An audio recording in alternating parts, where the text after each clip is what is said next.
सबैलाई नमस्ते। विशेष गरेर कालिम्पोङको बुद्धिफुल कन्स्टिट्युएन्सी सामसिङ क्षेत्रमा आज Kalimpong district tourism welfare society का हाम्रो टिमहरू यहाँनिर आउन सकेका छौँ। अनि यो हाम्रो पकेट भिजिट थियो। यो नियमित रूपमा हुने पकेट भिजिटमा चाहिँ विशेष आज हामी खुसी छौँ। यही समष्टिका सदस्य ज्यू सर अमर छेत्री अनि उहाँ चाहिँ कालिम्पोङ क्षेत्रको टुरिज्म भारप्राप्त सभासद एमओडी पनि हुनुहुन्छ। अनि यहाँलाई पनि हाम्रो आजको पकेट मिटिङमा हामीले पाउन सक्यौँ। सोही प्रकारले गोरुबथान समिति पञ्चायत समिति का मेम्बर हाम्रो सोनाम लेप्चा सर जो चाहिँ गोरुबथान पञ्चायत समितिमा उहाँले टुरिज्मको यो डिपार्टमेन्ट पनि उहाँले हेरिरहनु भएको छ भने यहाँ हाम्रो कुमाई जिपीका प्रधान सर पनि यहाँ हाम्रो बिचमा हुनुहुन्छ। अनि आज हाम्रो यो जुन चाहिँ कुमाईको भिजिट थियो यसमा चाहिँ विशेष गरेर हामी कुमाईका जति पनि टुरिज्मसँग संलग्न भएका हाम्रा स्टेक होल्डर्सहरू छन् उहाँहरूसँग भेटघाट गर्न अनि यहाँका कतिवटा समस्याहरू के कसो छ अनि यहाँका फ्युचर प्रोस्पेक्ट्सहरू कस्तो छ यो कुराहरू विषयमा बातचित गर्न अनि यो विषयहरूमा हामीले के कसो गर्न सक्छौँ, कस्तो खालको पहलहरू चाल्न सक्छौँ यो विषयहरूमा छलफल गर्न पनि हामी यहाँनिर आज उपस्थित थियौँ। अनि विशेष गरेर हामी खुसी छौँ कालिम्पोङमा जुन प्रकारले एउटा ग्रामीण पर्यटन फस्टाइरहेको छ अनि 2013 सालदेखि कुमाई क्षेत्रमा पर्यटन व्यवसाय सुरु भएको हो भने अहिले धेरै यहाँनिर प्रोग्रेस भएको छ। धेरैवटा नयाँ होमस्टेजहरू यहाँनिर आएको छ अनि यो ठाउँ खुबै सुन्दर छ, रोचक छ।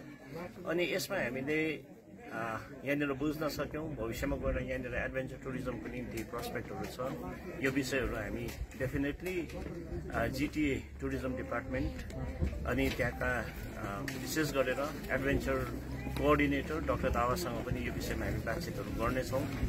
अनि यहाँनिर अन्य विषयहरू जुन कुराहरू हामी गर्न सक्छौँ यहाँनिर चिया बगानहरू छ अनि यहाँनिर यो प्लान्टेसन टुरिज्म धेरै असल प्रकारले हुन सक्छ भन्ने कुरा पनि हामीले देखेका छौँ।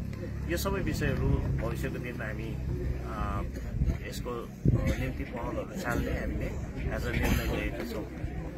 अनि यो समय म हाम्रो यहाँ एमओडी सरलाई पनि एक दुई शब्द भनिदिने म निवेदन गर्न चाहन्छु।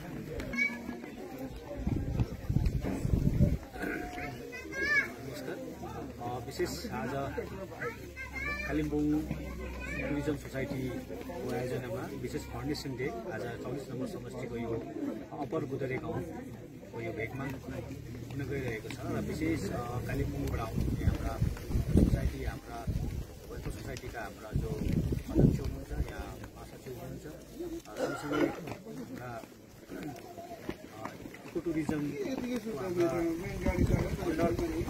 प्रेसिडेन्ट हुनुहुन्छ हाम्रो विजय थापाज्यू सँगसँगै हाम्रा पञ्चायत समिति कर्मचारी सनम लेप्चाज्यू त्यसरी नै कुमाई ग्राम पञ्चायतका प्रधान र विशेष आज एउटा ठुलो हाम्रो एउटा कुमाईमा एउटा नयाँ इतिहासको एउटा पाना थपियो भन्ने जस्तो मलाई लाग्छ। विशेष गरी जुन चाहिँ एउटा हाम्रो भिलेज टुरिज्मलाई जुन एउटा प्रमोट गर्नुको लागि धेरै अब हाम्रो कालिम्पोङ डिस्ट्रिक्टमा रहेका सबै होमस्टेका हाम्रो ओनरहरूले कोसिस गरिरहनु भएको छ जसको लागि एउटा सराहनीय छ। अनि उहाँले जुन हाम्रो क्षेत्रलाई हाम्रो यो ठाउँलाई एउटा टुरिज्ममा एउटा हामीले एउटा लगनशील भएर काम गरिरहनु भएको छ र यो हामीले विशेष आजको यो जुन आयोजना एउटा फाउन्डेसन एक साल भयो कि अब यो जुन एउटा कमिटी यो एउटा सोसाइटी खोलिएको 1 साल भयो र आज यो वर्षगाँठमा जुन एउटा हाम्रो प्रथम वर्षगाँठमा उहाँहरू जस्तो व्यक्तित्वहरूले जुन एउटा कुमाईमा एउटा पाइला राखिदिनु भयो कि अब भविष्यमा गएर हामीले पनि एउटा यो क्षेत्रको युवा भाइहरूलाई हामी के निवेदन गर्न चाहन्छौँ भन्दा तपाईँहरूले पनि टुरिज्मलाई एउटा हामीले एउटा व्यवसायको रूपमा हामीले काम गर्नु सक्नुपर्छ र हाम्रो बेरोजगार भाइ बहिनीहरूले यहाँ रोजगार पाउने एउटा ठुलो एउटा सुअवसर छ।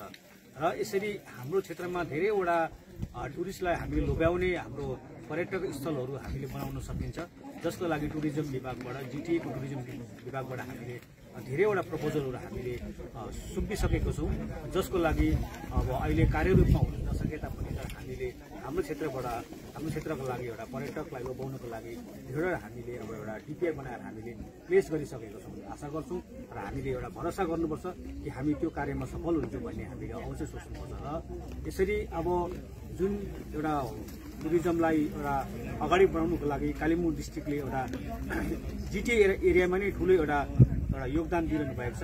जस्तो यहाँ हाम्रो सर हुनुहुन्छ, यहाँ हाम्रो सर हुनुहुन्छ है, उहाँहरूको एउटा ठुलो पहल छ। अनि कुमाईमा एउटा टुरिज्मलाई परिचय गराउने जो हाम्रो विजय थापा दाजु हुनुहुन्छ, उहाँले नै एउटा परिचय गराएको हो। यो एउटा जुन चाहिँ होमस्टे चलाएर आफ्नो जुन एउटा व्यवसाय र आफ्नो एउटा जुन एउटा फाइनेन्सियल एउटा जुन अगाडि बढाउन सक्छ भन्ने कुरो उहाँ एउटा विजय थापा एउटा होमस्टे चलाएर उहाँ एउटा उदाहरण हो र उहाँदेखि पछाडि धेरैजनाले एउटा होमस्टे चलाएर बसिरहेको छ है। र हामी सबैजना मिल्नुपर्छ। आज होमस्टेको मालिकहरूले मात्रै आज होमस्टे चलायो भनेर कसरी चलाउँदैछ र हामीले के सिक्नुपर्छ भन्ने कुरो यहाँको बेरोजगार भाइ बहिनी र हाम्रो यहाँको धेरैजना हाम्रो साथीभाइहरूले अब यसलाई फलो गर्नुपर्छ अनि उहाँहरूसँग कन्सल्ट गर्नुपर्छ र हामीले बाहिर जानु पर्दैन। यो जुन चाहिँ बाहिर जानु पर्दैन है, हामीले आफ्नै ठाउँमा बसेर आफ्नै ठाउँको धेरैवटा चिजबिजलाई हामीले देखाएर हामी एउटा बेरोजगारदेखिको रोजगारमा हामी एउटा परिणत हामी हुन सक्छौँ। एउटा हाम्रो ठाउँलाई पनि परिचय दिने अनि आफू पनि एउटा सम्पन्नता हुने र आफ्नो ठाउँलाई पनि हाम्रो ठाउँलाई पनि एउटा सुन्दरता देखाउने र सबै गाउँघरको सम्पूर्ण दाजुभाइहरूलाई के भन्न चाहन्छु भन्दा तपाईँहरूले हामीले प्लास्टिक मुक्त बनाउनुपर्छ। यो जग्गालाई हामीले प्लास्टिकको चिजहरूलाई हामीले विशेष रूपले पर राख्नुपर्छ। त्यसलाई हामीले एकदमै पर सारेर हामीले हाम्रै आफ्नै घरमा बनिएको आफ्नै ठाउँमा बनिएको चिजबिजलाई हामीले युज गर्नुपर्छ र सबैलाई म अपिल गर्न चाहन्छु। सँगसँगै आजको यो एउटा यो टुरिज्म